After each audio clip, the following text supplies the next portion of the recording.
अस्सलाम वालेकुम सभी को।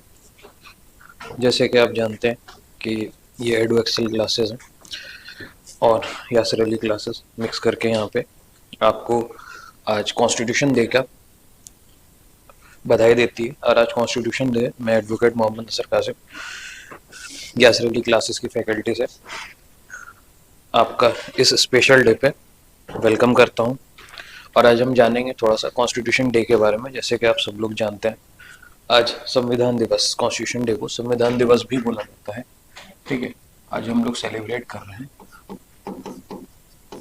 Constitution day. कॉन्स्टिट्यूशन डे जैसे कि आप जानते हैं बी आर अम्बेडकर साहब की इसमें भूमिका याद की जाती है, वैल्यू उनकी यहाँ से हमें बहुत अच्छे से पता चलती है। बी आर अम्बेडकर साहब जिन्होंने कॉन्स्टिट्यूशन ड्राफ्ट करा था, कुछ भी बोल सकते हैं। ठीक है, एक क्विट के साथ में शुरुआत करना चाहूंगा आज के दिन की कि cultivation of mind should be the ultimate aim of life। तो ये क्वेट जो है बहुत इंपॉर्टेंट है, क्योंकि देखिए कॉन्स्टिट्यूशन भी जो उसकी थीम भी वर्क करती है आजकल, वो इसी चीज़ पे वर्क करती है। हमेशा से मैं बोलूँ, हमेशा से इस चीज़ पे वर्क करती है कि जब भी कोई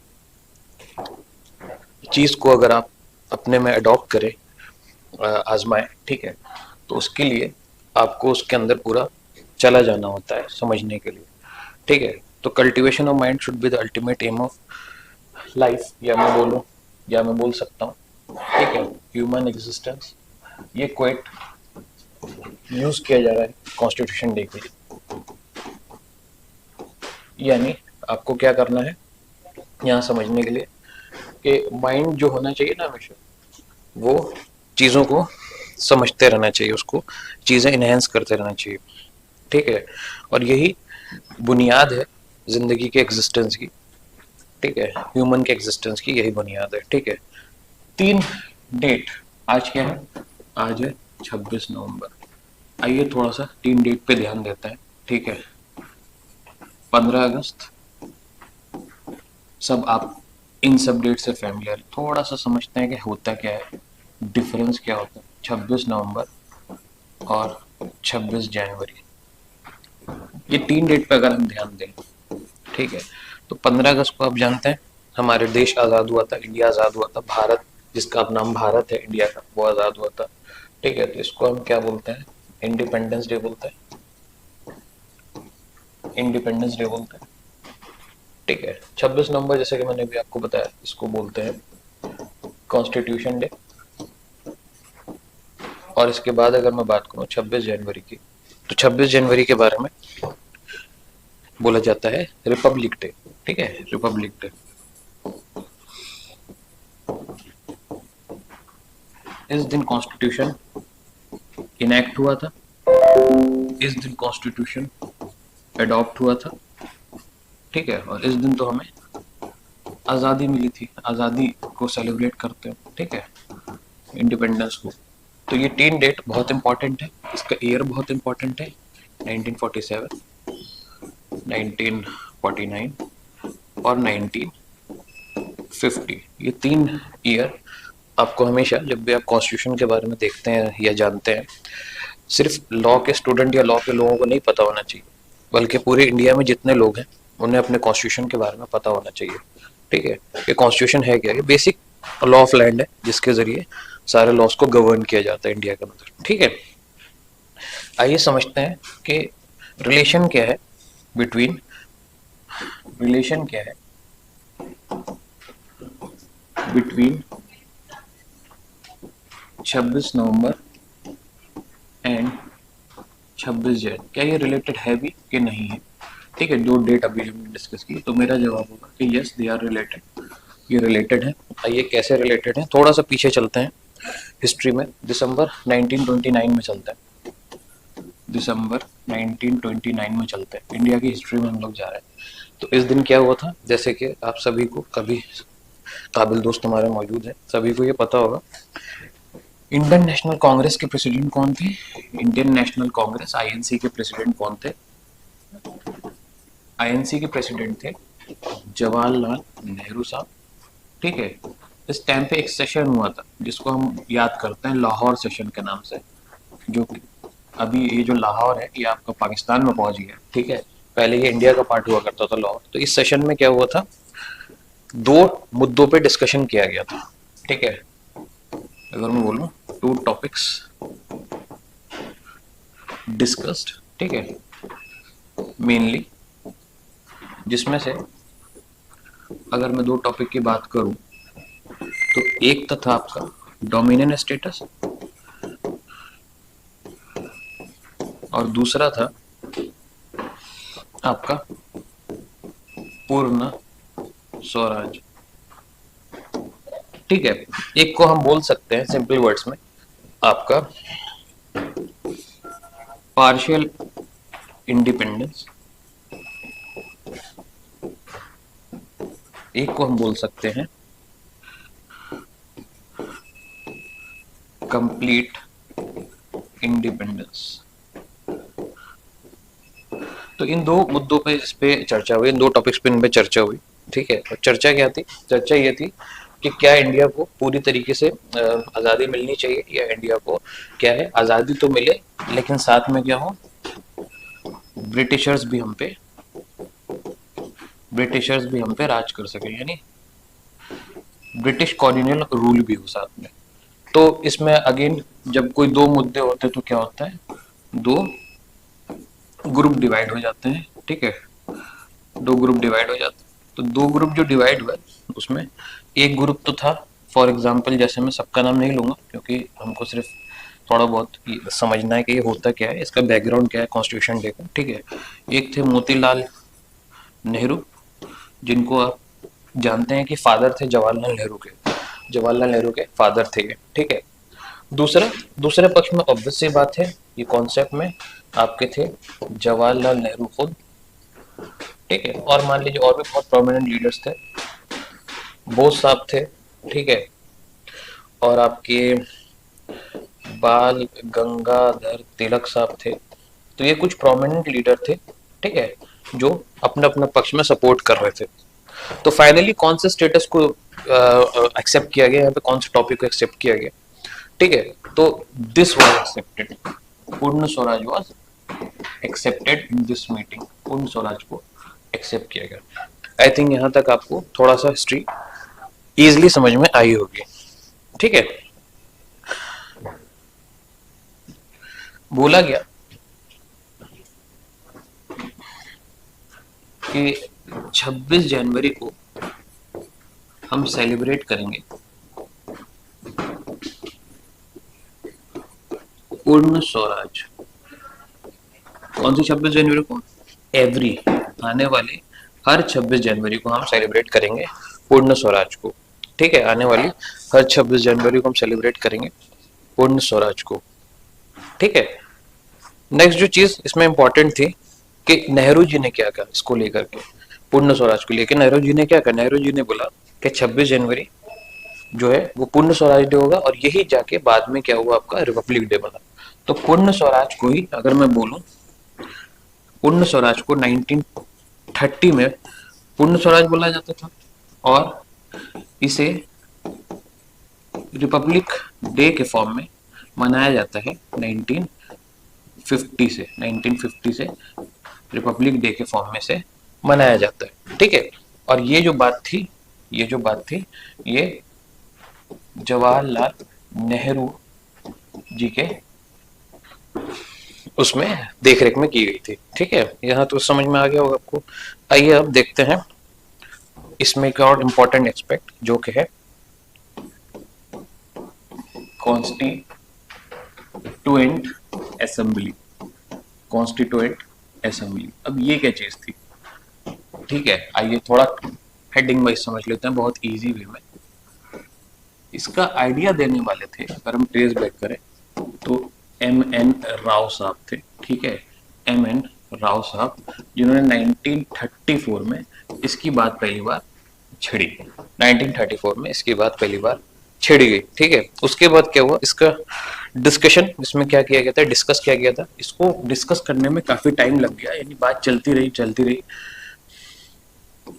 और फाइनली कब इस पे डिस्कशन हुआ, 1946 में जाकर के फाइनली डिस्कशन इस पे सीरियस वे में शुरू हुआ, ठीक है। क्या था, कौन सा वो पीरियड था या कौन सा प्लान था जिसमें इसकी बात की गई, तो एक प्लान था cabinet mission plan, cabinet mission plan, जो कि 1946 में ही आया था। इसमें इसको पहली बार डिस्कस किया गया, ठीक है, इसमें इसको पहली बार डिस्कस किया गया। तो ये था क्या, यहाँ पे क्या हुआ, base of constitution is set for first time. यहाँ पे पहली बार कॉन्स्टिट्यूशन का बेस को सेट किया गया, कॉन्स्टिट्यूशन के बेस को पहली बार यहाँ पे सेट किया गया, ठीक है।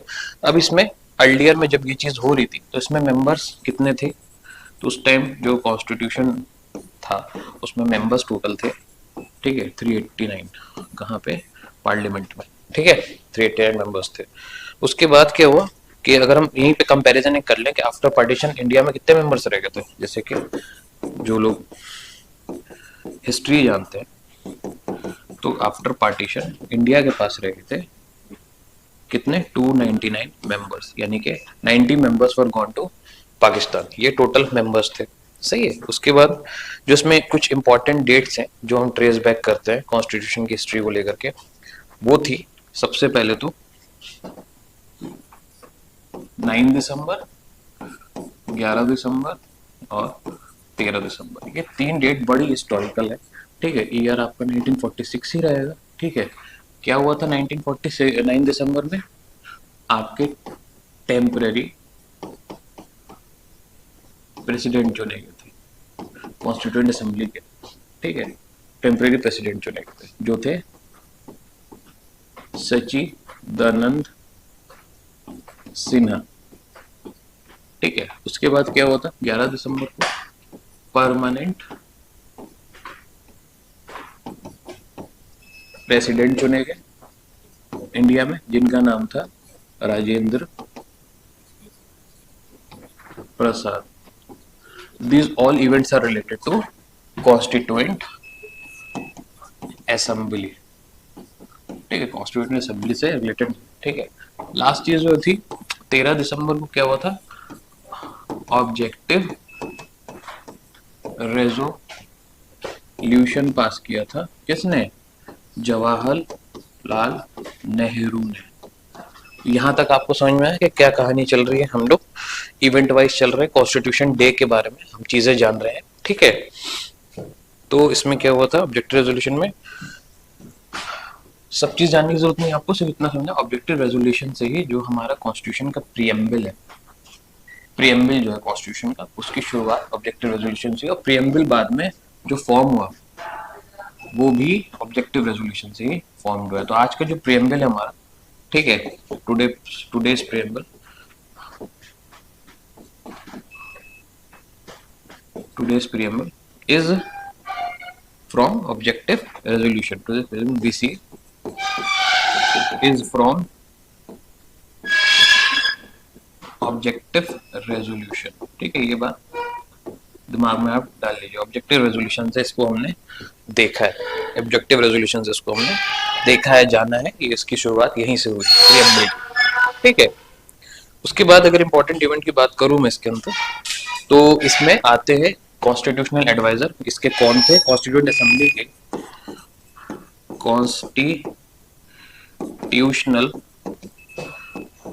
एडवाइजर, इनका काम क्या था, एडवाइस देना कॉन्स्टिट्यूशन से रिलेटेड। तो ये बने BN राव साहब, BN राव साहब को कॉन्स्टिट्यूशनल एडवाइजर घोषित किया गया इसके अंदर, ठीक है। इन्होंने क्या किया, इनका काम क्या था, इसके अंदर क्या होना करना होता था, to study various constitution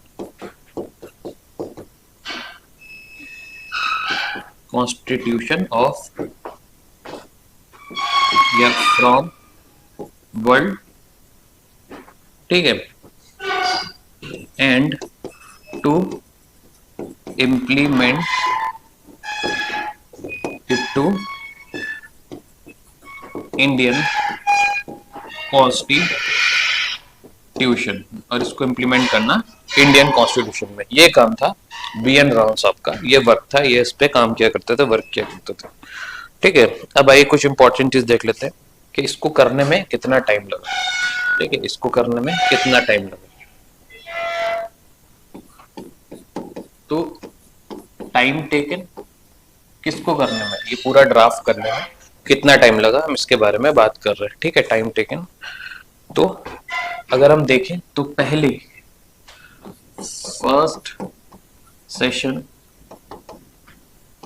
first meeting हमारी हुई थी 9 दिसंबर 1946 में। ठीक है, और हमारी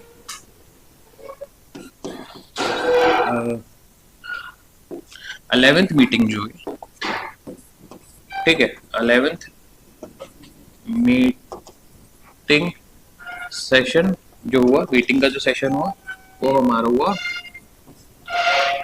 26 नवंबर 1949, 26 नवंबर 1949 में। तो ये जो टाइम पीरियड था, ठीक है, यानी कि कॉन्स्टिट्यूशन बनने में कितना समय लगा। ठीक है, कॉन्स्टिट्यूशन बनने में कितना टाइम लगा,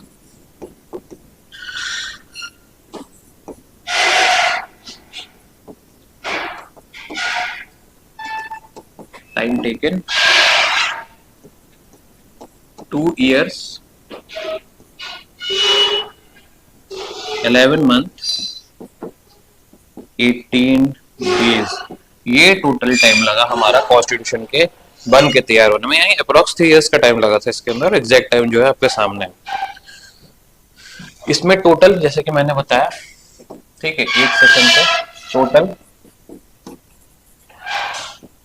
टोटल सेशन कितने थे, यानी कितनी बार मीटिंग हुई थी ऑफिशियली, तो टोटल सेशन थे 11 सेशन। ठीक है, यानी लास्ट जो सेशन था वो 11वां था। ठीक है, जो कि मतलब ये जो सेशन था टोटल 165 डेज, इसमें out of 2 year 11 month and 18 days, इसमें 165 डेज ही सिर्फ क्या था, मीटिंग हुई थी। ठीक है, कोई बीमार है, कोई प्रॉब्लम है, कोई मेंबर आया, कभी कोई मेंबर नहीं आया ड्राफ्टिंग कमेटी का, तो इस वजह से क्या था, मीटिंग जो है ऑफिशियली पूरी तरीके से रोज नहीं हो पाती थी। कभी कोई मेंबर काम कर रहा है, कभी कोई मेंबर काम कर रहा है, कभी कोई एब्सेंट है, कभी कुछ। तो टोटल 165 डेज ही यहाँ पे एक्चुअल मीटिंग हुई थी। लेकिन बनने में कितना साल लगा, 2 years 18 month और 11 month एंड 18 days। ठीक है, उसके अलावा अगर मैं बताऊं तो इसमें टोटल खर्चा कितना है, ये बड़ा इंपॉर्टेंट चीज है जो आपको पता होनी चाहिए। उस समय में लाख रुपए बहुत होते थे। ठीक है, तो 64 लाख स्पेंड हुए थे कॉन्स्टिट्यूशन बनने में। ठीक है, ऑन कॉन्स्टिट्यूशन। अब ये कैसे हुए होंगे भाई, मीटिंग हो रही है, आने जाने का खर्चा, खाने पीने का खर्चा, ये सारी चीजें इसी में इंक्लूडेड थी। ठीक है, उसके अलावा और क्या इंपॉर्टेंट पॉइंट है यहाँ पे कॉन्स्टिट्यूशन से रिलेटेड, पहले इतना समझिएगा, उसके बाद आगे चलते हैं। इसमें टोटल आपको अराउंड 2400 अमेंडमेंट, हाँ 2400 के आसपास अमेंडमेंट हुए थे। यानी अगर मैं बोलूँ तो इसको बनाने में, ठीक है, 2000 प्लस अमेंडमेंट, यानी चेंजेस। अमेंडमेंट मतलब होता है किसी भी तरीके का कोई चेंज करना। ठीक है, 2000 प्लस अमेंडमेंट किए गए इस पूरे पीरियड में। 2000 से ज्यादा अमेंडमेंट हुए, कोई चीज गलत होगी सही किया, कोई चीज नहीं ऐड की, कोई चीज ऐड करना भूल गया उसको फिर से ऐड किया। तो इस तरीके से 2000 से ज्यादा अमेंडमेंट किए गए थे, है ना। और इसको उस टाइम पास कराने के लिए 284 लोगों के 284 लोगों ने आउट ऑफ, आपको मैंने ऊपर बताया कि 299 स्ट्रेंथ रहेगी थी इंडिया की, तो 284 लोगों ने इसको साइन किया था और ये हमारे सामने उसके बाद साइन होकर के आया था। 284 मेंबर्स ऑफ पार्लियामेंट ने इसे साइन कर दिया था। ठीक है, ओके, आगे चले हम। तो ये साइन कब हुआ था, ये भी डेट बड़ी इंपॉर्टेंट है। 24 जैन 1950 को ये जो सिग्नेचर हुआ, इसकी डेट थी 24 जैन 1950, और 26 को ये हमारे सामने लोगों के सामने आ गया था। तो ये जो टाइम टेकन जो लगा ना कि ये जो साइन करने के लिए, इस वजह से नवंबर से जनवरी तक मामला खींचा, क्योंकि साइन नहीं हो पाया था। ठीक है, बन के तो तैयार हो गया था पर इसको पास कराने में टाइम लगा क्योंकि साइन नहीं हो पाया था। इस वजह से नवंबर की जगह ये आपका आया फाइनली कॉन्स्टिट्यूशन हमारे सामने, यानी इनएक्ट हुआ फाइनली 26 नवंबर 1950 को। सही है। अगर हम देखें कुछ इंपॉर्टेंट चीजें जो शायद आपको कहीं नहीं मिले, जब कॉन्स्टिट्यूशन फाइनल हुआ, कॉन्स्टिट्यूशन जब फाइनली बनाया गया तो उसमें 234 पेजेस थे और उसका जो वेट था, फाइनल वेट की बात करूं जब वो बना था, ठीक है, तो 13 किलो के आसपास था, 13 केजी के अप्रॉक्स उसका वेट था। ये किताब के वजन की बात हो रही है, यहाँ पे ड्राफ्ट के वजन की बात हो रही है। ठीक है, इसके अलावा बड़ा ही इंटरेस्टिंग चीज आपसे मैं डिस्कस करना चाह रहा हूं। ऑफिशियल लैंग्वेज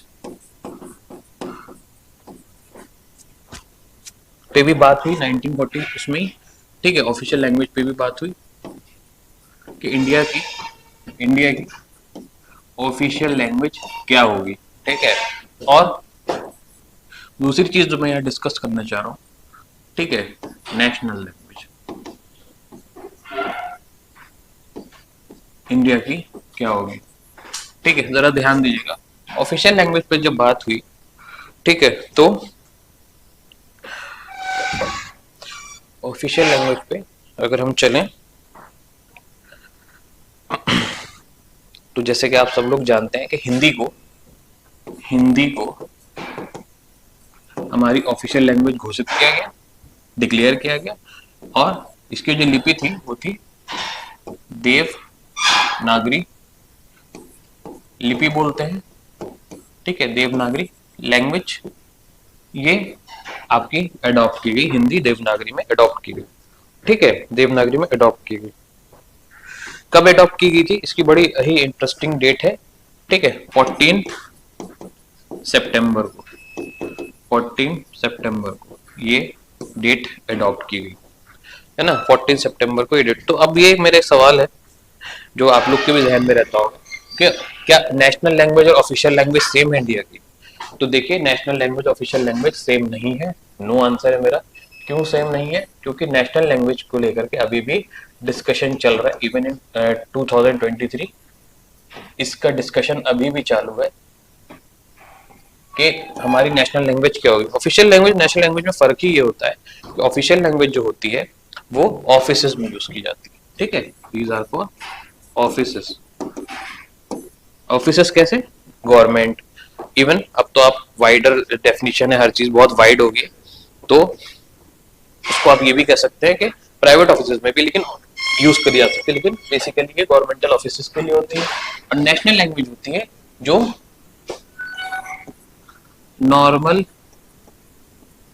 पीपल पे भी अप्लाई करे, ऑफिसेज के अलावा नॉर्मल पीपल पे भी क्या हो, अप्लाई करे। तो ऐसी कोई लैंग्वेज अभी तक इंडिया में नहीं डिसाइडेड है, नेशनल लैंग्वेज जो नॉर्मली पीपल के ऊपर लगाई जाए कि भाई आपको यही लैंग्वेज बोलनी है।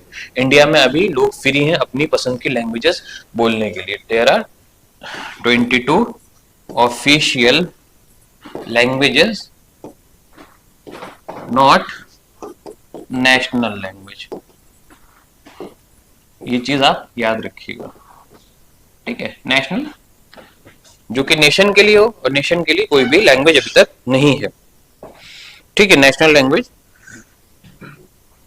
1949 में ये बात चली थी। ठीक है, 1949 में ये बात चली थी।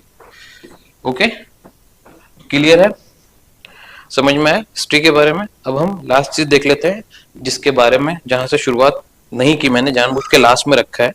इसी में क्या होता है, कमिटीज के बारे में देखते हैं। इंडिया के अंदर लास्ट पॉइंट जो मैं आपसे बताना चाहूंगा हिस्टोरिकल पार्ट में, कमिटीज थी। There are officially 22 committees. ठीक है, जिसमें से मेन थी, मेन की बात मैं करूं तो मेन थी ड्राफ्टिंग कमेटी। ड्राफ्टिंग कमेटी जिसका काम ही था कॉन्स्टिट्यूशन को ड्राफ्ट करना। इन्होंने ही बेसिकली कॉन्स्टिट्यूशन को फाइनल ड्राफ्ट की पोजीशन दी। ठीक है, ड्राफ्टिंग कमेटी थी। ये जो कमेटी बनी थी, ये बनी थी ड्राफ्टिंग कमेटी बनी थी 29 अगस्त 1947 को। 29 अगस्त 1947 को ये कमेटी बनी थी। और इस कमेटी में, यानी ड्राफ्टिंग कमेटी में टोटल थे 7 मेंबर्स, जिसको ऑब्वियस सी बात है, जिसको हेड कर रहे थे, ओके, हेड बोलूं या चेयरमैन बोलूं, ठीक है, इसके जो चेयरमैन थे वो थे आपके भीम राव अंबेडकर साहब, ठीक है, Bhim Rao, he was a very visionary person, ठीक है। इन्हीं की याद में आजकल कॉन्स्टिट्यूशन डे, आज का कॉन्स्टिट्यूशन डे मनाया जाता है। जो भी फ्यूचर में भी जो कॉन्स्टिट्यूशन डे मनाया जाएगा वो भी बी आर अम्बेडकर साहब की याद में मनाया जाएगा, जिसके बारे में हमने शुरुआत की थी स्टार्टिंग में। एंड में मैं उसी के बारे में आपके साथ डिस्कस करके खत्म कर रहा हूँ, ठीक है। कमिटीज 22 थी। ड्राफ्टिंग कमेटी 29 अगस्त 1947 को। इसका काम क्या था? इस कमेटी का काम क्या था? To check B N Rao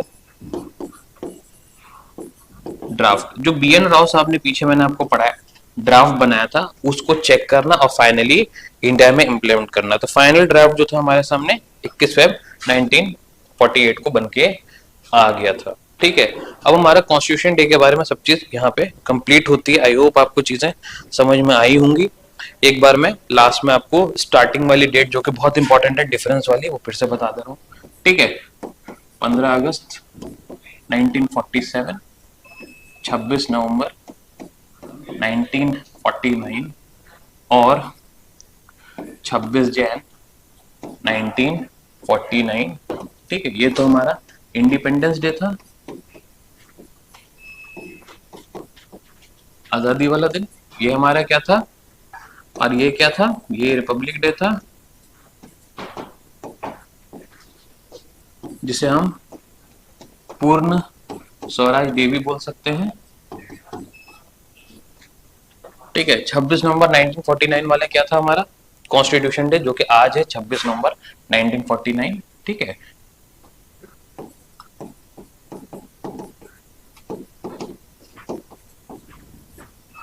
okay, और भी कुछ रिलेटेड के इंफॉर्मेशन मैं आपके साथ शेयर करना चाहूंगा। इसको हिंदी में या इंडिया की जो इंडिया के अंदर इसको कॉन्स्टिट्यूशन डे को ही संविधान डे, लॉ डे, इन नामों से भी जाना जाता है। आज ही के दिन को लॉ डे भी बोला जाता है, ठीक है। यहाँ पे क्या होता? कॉन्स्टिट्यूशन कंप्लीट हुआ था, constitution completed and drafted, okay, constitution completed and drafted, okay. और अगर अब मैं इसकी बात करूं 26 जनवरी 1950 की, तो ये जो था लोगों को दिया कब गया? ये 1950, सॉरी, इसको 1950 कर दे रहा हूँ, 1949 गलती से लिख गया मैंने, ठीक है, 1950 कर दे रहा हूँ, ओके। और ये जो था कॉन्स्टिट्यूशन यहाँ पे क्या हुआ था? इनएक्ट हुआ था। तो हमारी जो हिस्ट्री है कॉन्स्टिट्यूशन की इतनी इजी नहीं है, हम लोग को बहुत मेहनत करनी पड़ी है इसको अचीव करने में, ठीक है। ब्रिटिशर्स के साथ भी काफी बातचीत हुई, मीटिंग्स हुई, उसके बाद जाकर के आज हमारे सामने ये चीज जो है कॉन्स्टिट्यूशन डे हम जो मना रहे हैं आज, ये देखने को मिलता है। अब कॉन्स्टिट्यूशन डे की बात में एक बात कर लूं, लास्ट चीज जहां पे मैं कंक्लूड करूंगा, is it a national holiday?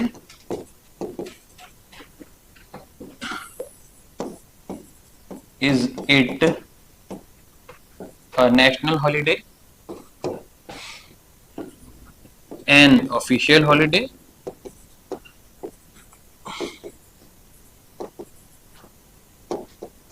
और नॉट? क्या लगता है आपको इनमें से कौन सा सही आंसर होगा? बताइए।